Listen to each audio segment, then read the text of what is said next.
Hello and welcome to the Narrowboat Experience. I'm Kath. I'm Anna Marie, and today we're talking to you all about cruising in winter.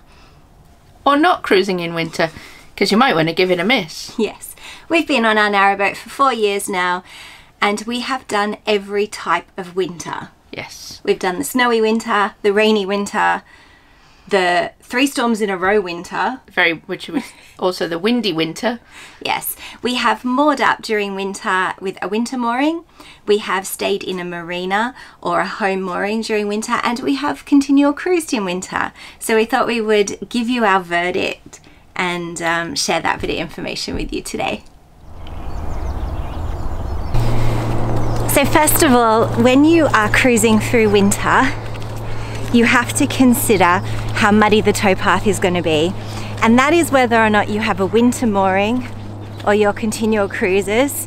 You might end up paying for a winter mooring, and you might end up finding that you are just next to a big giant pile of mud and have to move.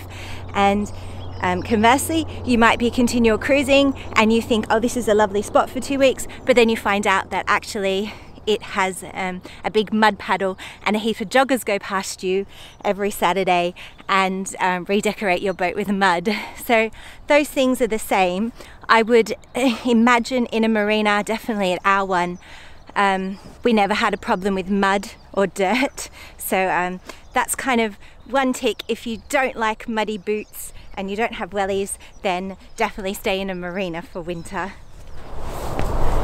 The other downside with muddy towpaths and wet ground is when you're mooring up and you have to put your chain around the armco.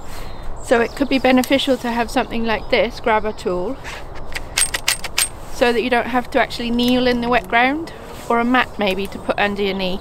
Otherwise you just for that split moment do get wet and then have a big mud ring on your trousers, which doesn't look great at the pub.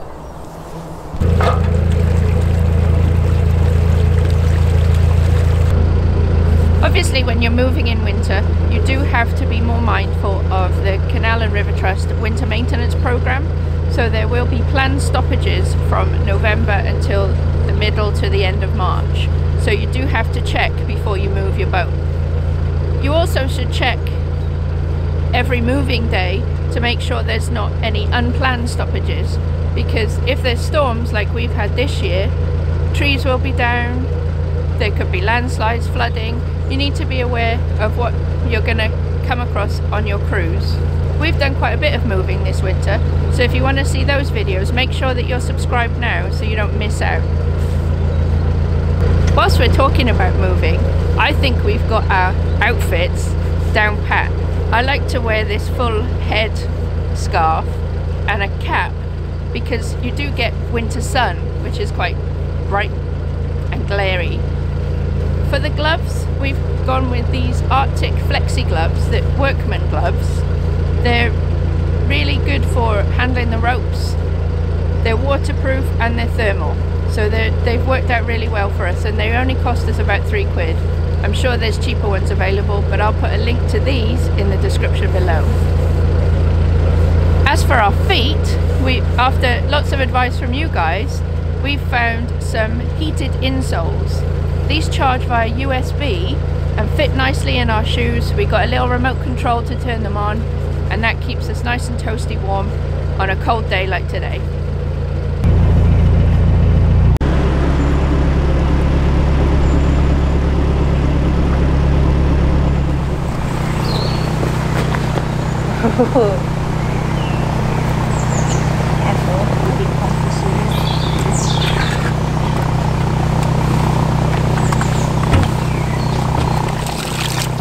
If you are continual cruising during winter, never ever say no to a water point, a diesel point, or a sanitary station, because you just never know if the next one is going to be blocked or iced over, or there's going to be a queue. The other day we waited for about an hour and a half at a water point, which wasn't a big deal, we had nothing else to do, but it is something to be considerate of.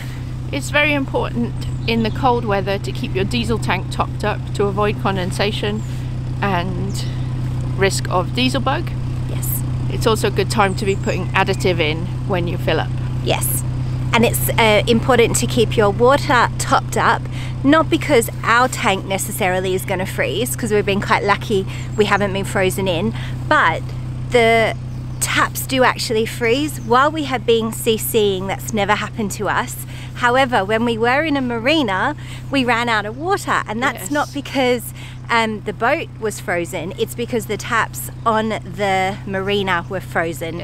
So it is, some people do actually go out and just leave their taps dripping. Yeah, to keep the water moving so that it doesn't freeze. We were left without filling up with water for about a week.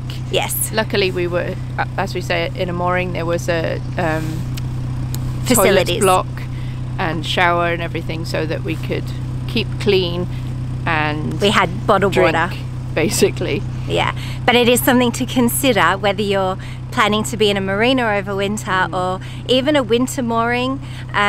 You want to just be mindful of where your nearest water point is as well. Yeah, so top tip, keep everything full except for the bins and your toilet tank. Yes.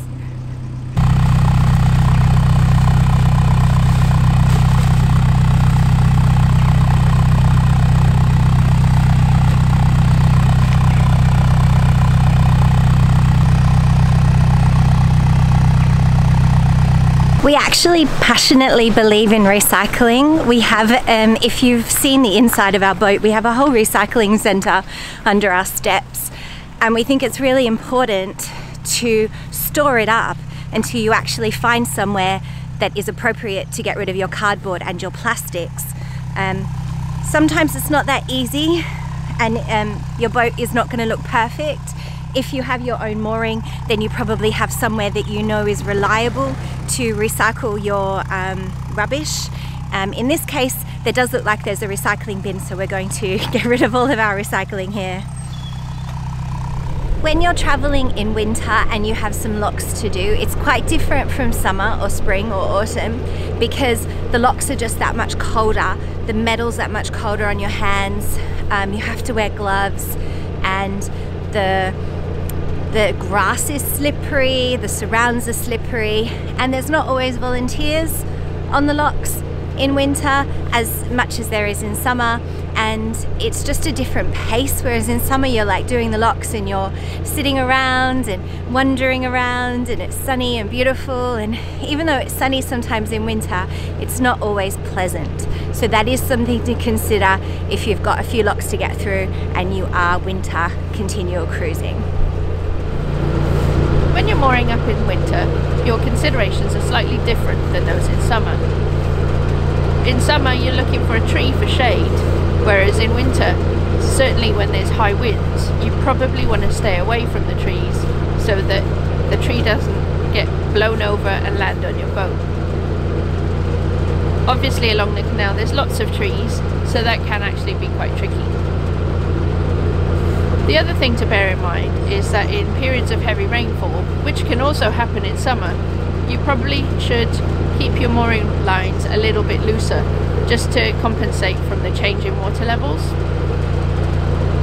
Also in winter, because the weather isn't as fun for cruising, you do need to be a little bit more mindful about where you moor. You want to really pick spots that you wouldn't mind staying in for several days, or even up to the maximum 2 weeks. This also applies if you're paying for a Canal and River Trust winter mooring. If you're in an area that you don't like and you find out that the facilities are really far away and there's no shops nearby, this might not actually be an ideal winter mooring, even though the price is a little bit lower. So it's good to do a little bit of research before paying for the mooring. And the same obviously goes to a marina, because some of them are out in the middle of nowhere, and if you don't have a car, it's not convenient to get to the shops.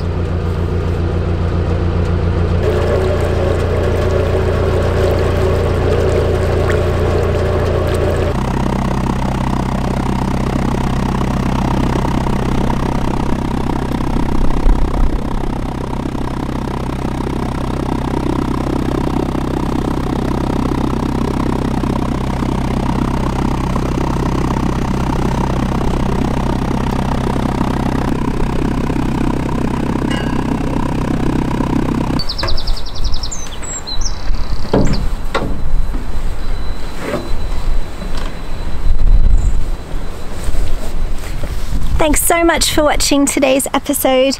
If you have enjoyed it, please give it a like, and also if you have some top tips about cruising in winter, leave them in the comments below. I know lots of boaters watch, and seasoned boaters have lots of little tricks to surviving winter, or even if you're at a marina and you prefer that, drop us a comment. We love reading the comments, we really enjoy it, and we're very grateful for the little community that we have developed here on the Narrowboat Experience. We hope you have enjoyed our top tips, and we will see you next time. Bye.